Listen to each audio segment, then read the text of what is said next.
Hola, bienvenidos a nuestro canal de Sendero Victorioso de la Iglesia Fuente de Fe, Alabanza y Poder.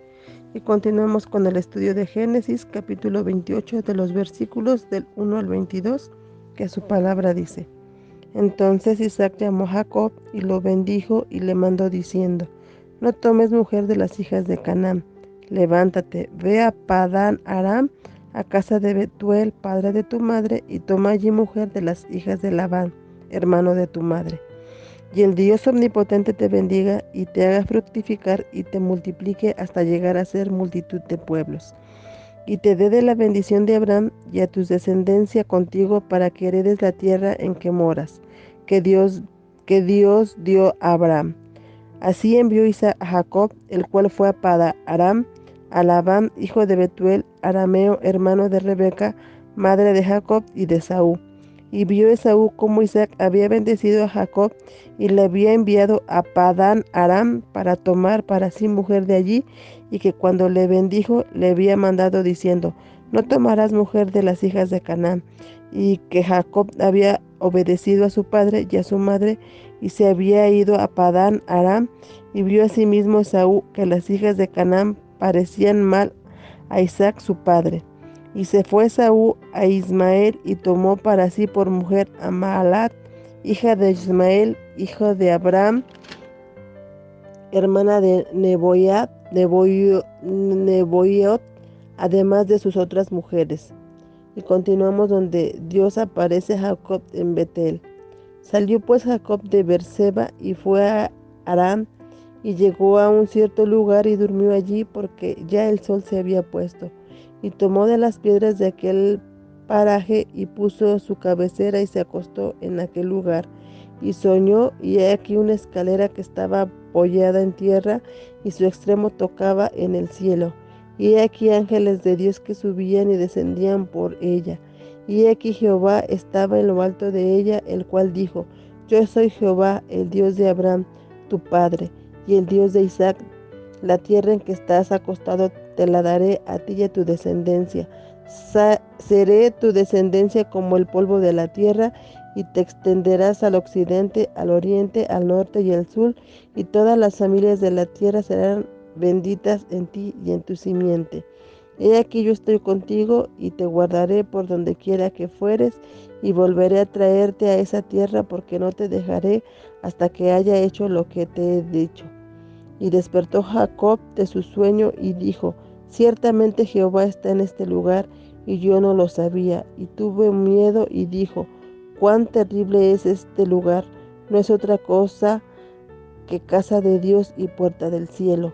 Y se levantó Jacob de mañana y tomó la piedra que había puesto de cabecera y la alzó por señal y derramó aceite encima de ella, y llamó el nombre de aquel lugar Betel, aunque Luz era el nombre de la ciudad primero. E hizo Jacob votos diciendo: Si fuere Dios conmigo y me guardare en este viaje en que voy, y me diere pan para comer y vestido para vestir, y si volviere en paz a casa de mi padre, Jehová será mi Dios, y esta piedra que he puesto por señal será casa de Dios, y de todo lo que me dieres el diezmo apartaré para ti.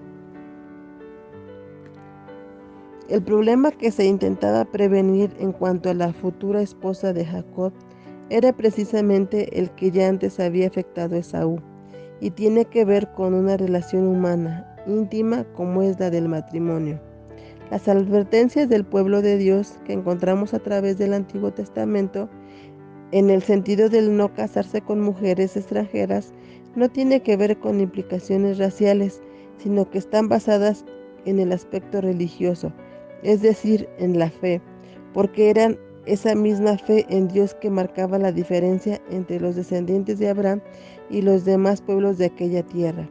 Según puede verse en la experiencia histórica reflejada en las Sagradas Escrituras, siempre que los israelitas se unieron a mujeres de otros pueblos, las creencias paganas de aquellas influenciaron a la familia y a través de ellas a la comunidad. Como resultado, Israel se desvió del propósito y la misma a la que había sido llamado desde Abraham, y que consistía en ser un testimonio de Dios y de su revelación. Al principio de nuestro estudio habíamos señalado que la Biblia no sigue la línea de descendencia de Ismael, solamente la menciona cuando se cruza con la línea de la genealogía que conduce hasta Jesucristo. Aquí el relato nos describe la salida de Saúl para casarse con la hija de Ismael. Tal actitud no era fruto de sus convicciones personales, sino que sabiendo que agradaría a su padre, estaba intentando ganarse de nuevo su estima. A pesar de su fortaleza física, tenía esa estabilidad. Ya hemos visto en anteriores episodios cómo cuando había venido su derecho a la primogenitura por un guiso de lentejas, que era un hombre que basaba las decisiones en sus conveniencias personales y que carecía de una percepción para los valores espirituales. Evidentemente, había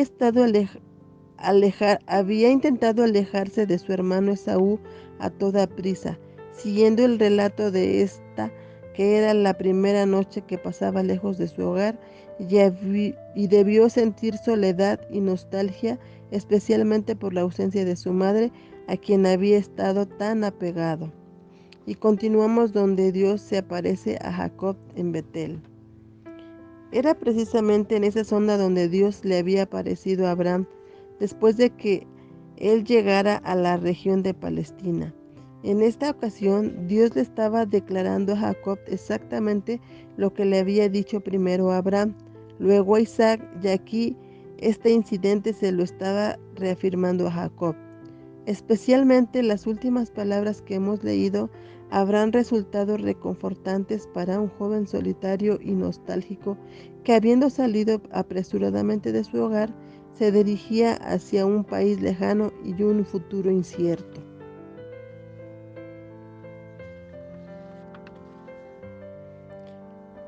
Estimado oyente, en nuestro tiempo Dios está hablando a la humanidad por medio de Jesucristo.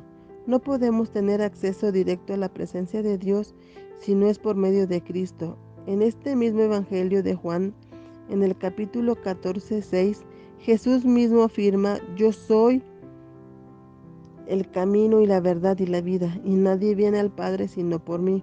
Ante la imposibilidad de subir por nuestros propios esfuerzos para llegar a la misma presencia de Dios, Jesucristo en quien podemos confiar. Hoy en día hay personas que, afectadas por pruebas dolorosas de la vida, han concluido que Dios ha permanecido ausente de su sufrimiento y han adoptado una actitud de rebelión y alejamiento de Dios.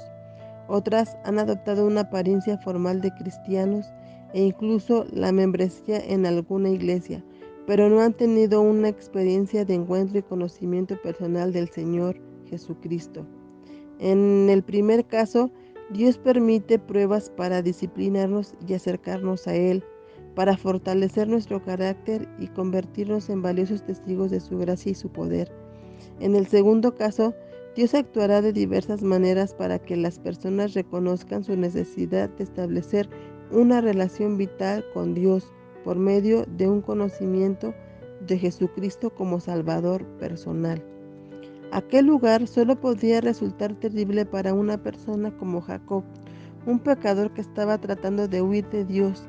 Sin embargo, era el sitio apropiado para que un pecador como él pudiese encontrarse con Dios cara a cara, a través de aquella escalera que había sido enviada desde el cielo, figura del mismo Cristo.